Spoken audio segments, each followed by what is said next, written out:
Hi అండి. ఈరోజు నేను మా పిల్లలకి దోసలు పోసిస్తున్నాను. గుడ్డు దోస కావాలని అడిగారు.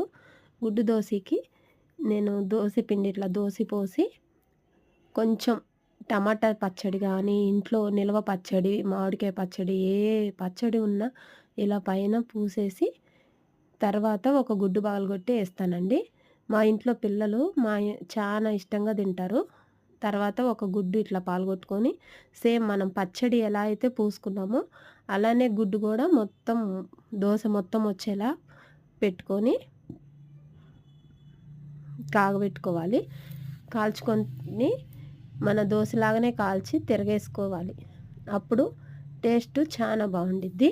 కొంచెం నెయ్యి గానీ, నూనె గానీ మన పిల్లలకి ఏది ఇష్టమైతే అది వేసి అలా కాలేలాగా బాగా గుడ్డు కదండీ! ఎక్కువ కాల్చాలి. అప్పుడే నీచు వాసన రాకుండా ఉంటుంది. అలా ట్రై చేయండి ఫ్రెండ్స్.